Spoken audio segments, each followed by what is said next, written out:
April 17, 2013. An enormous explosion rocked the city of West Texas when 30 tons of fertilizer-grade ammonium nitrate detonated at the West Fertilizer Company. The blast killed 15 people and injured hundreds more. Nearby homes and businesses were severely damaged, many beyond repair.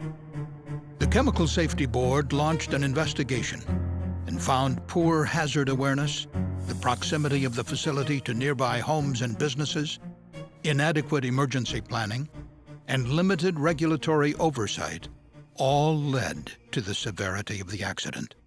This was one of the most destructive explosions ever investigated by the CSB. Our safety recommendations address steps that should be taken at all levels to help prevent a similar tragedy in the future.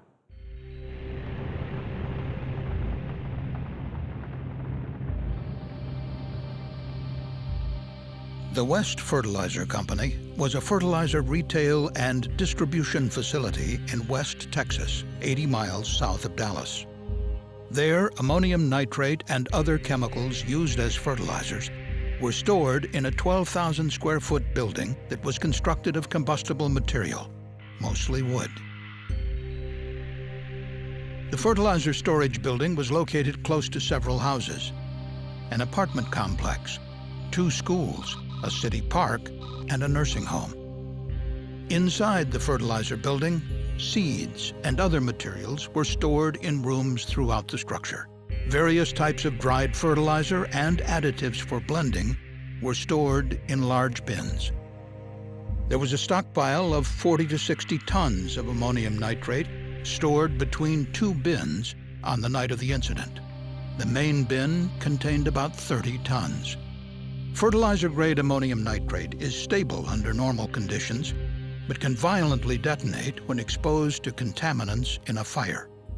Sometime before 7:30 p.m. on April 17, 2013, a fire started in the fertilizer building.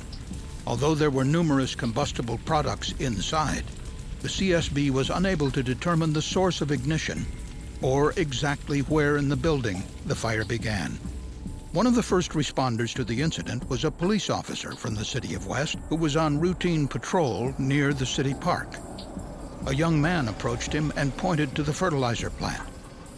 The police officer drove to the north end of the plant and observed orange-red flames coming from the building. He notified dispatch that the fire was structural. The West Volunteer Fire Department soon arrived on the scene with 2 engines, 2 brush trucks, and a water tender truck. But inside the building, the fire continued to quickly escalate. Smoke and soot from the fire accumulated on the piles of ammonium nitrate stored in their combustible wooden bins. At approximately 7:45 p.m., the character of the fire changed, most likely due to an opening low in the building, possibly when the fire burned through doors to what was known as the seed room. More outside oxygen rushed in, increasing the amount of radiant heat inside the fertilizer building. The heat was absorbed by the layer of soot on top of the pile of ammonium nitrate, rapidly heating the surface of the fertilizer and making it sensitive to detonation. Outside, the West Volunteer Fire Department sought to extinguish the flames with water. 1.5-inch hoses directed water through sliding doors to the seed room. Other firefighters were in the process of connecting a 4-inch hose to a fire hydrant that was more than a quarter mile away. As the fire grew, the fire chief and assistant fire chief began to discuss whether to withdraw, but it was too late. At 7:51 p.m., 20 minutes after the fire was first reported, approximately 30 tons of the stored ammonium nitrate detonated, causing a massive explosion.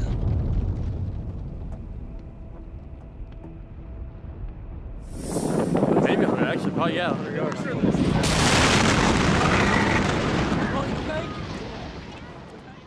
12 emergency responders and 3 members of the public died as a result of the explosion. Over 260 people were injured. West Fertilizer was completely destroyed. More than 150 nearby homes and businesses were damaged, some beyond repair. There was hundreds of millions of dollars of loss in the city of West. The physical destruction we encountered when our team deployed to this accident was overwhelming. And we found it was due to the fact that over the years, there were no zoning restrictions that prevented residences, schools, and businesses from being built so close to our highly hazardous chemical storage facility. West Fertilizer was built in open fields in 1961. In the following years, the city of West slowly and steadily grew toward the facility. And despite the potential hazards of the chemicals stored at West Fertilizer, zoning ordinances did not restrict encroachment by homes or other buildings. Eventually, city buildings were constructed closer and closer to the facility. There are over 1,300 facilities across the country that store fertilizer-grade ammonium nitrate. But the CSB found that there are currently no federal requirements addressing the siting of chemical facilities near residential areas, schools, or hospitals. Texas has no regulation relating to siting hazardous facilities near communities. Zoning and hazardous facility siting is addressed on a county or local level, if at all. We found that as the city of West crept closer and closer to the facility, the surrounding community was not made aware of the serious explosion hazard in their midst.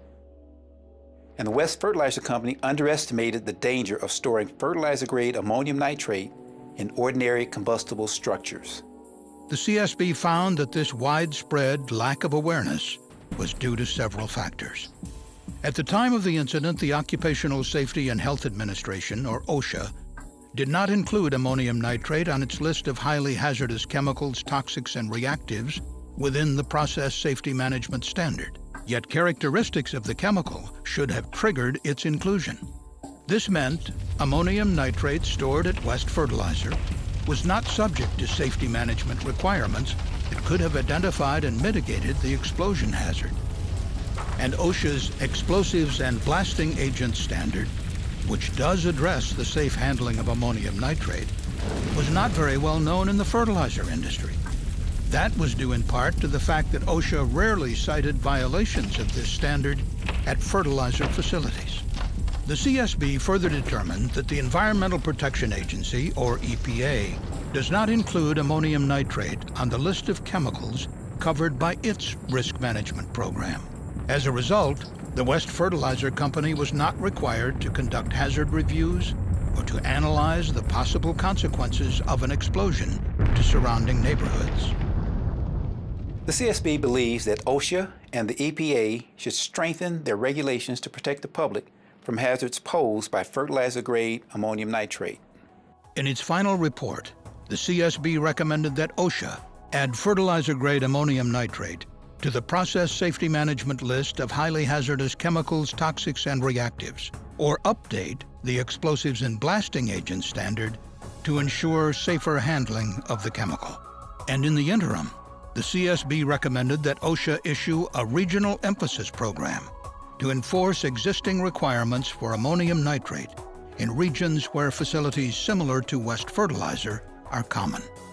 And the CSB recommended that the EPA revise its risk management program rule to include fertilizer-grade ammonium nitrate on its list of regulated substances. During its investigation, the CSB learned that the West facility was subject to EPA's risk management program rules for anhydrous ammonia, which was stored as liquid in on-site tanks. Company employees and emergency responders demonstrated a far greater awareness of the hazards of anhydrous ammonia than those of ammonium nitrate. Members of the West Volunteer Fire Department were well aware that anhydrous ammonia could potentially take the form of a toxic cloud, able to drift into nearby homes. But the firefighters did not anticipate the potential for an explosion of the fertilizer-grade ammonium nitrate. The CSB also learned that the West Volunteer Fire Department was not required to perform pre-incident planning for an ammonium nitrate-related emergency. This planning would have enabled them to determine the hazards of all of the materials on site and may have helped them develop a strategy for responding to an ammonium nitrate fire, including allowing the fertilizer building to burn to the ground if doing so would protect lives. Without knowledge of the explosion hazards posed by ammonium nitrate and a plan for how to respond to a fire involving the chemical, the emergency responders at West simply did not have enough time to critically assess the situation before the explosion occurred. The CSB investigation revealed that there are no standard hazardous materials training requirements across the nation for volunteer firefighters. And in Texas, volunteer firefighters are not required to receive even a minimum level of training on responding to fires involving hazardous chemicals. Of the firefighters who died, only 2 had received the training. The CSB also found that lessons learned from previous incidents involving fertilizer-grade ammonium nitrate were not effectively communicated to emergency responders in other communities. As a result, the CSB recommended that the EPA develop a guidance document that addresses how emergency responders should use knowledge of hazardous chemicals to develop safety training, practice drills, and emergency plans. And finally, the CSB recommended that various stakeholders increase funding for training programs for fire departments on how to respond to fertilizer-grade ammonium nitrate and other hazardous materials fires. The CSB is determined that no one else be killed or injured because of a lack of awareness of the risk of exposure to hazardous chemicals in their communities. We believe our safety recommendations and the lessons learned from this incident can help prevent disasters like the one in West Texas. For more information about the CSB's West Fertilizer Company investigation, please visit csb.gov.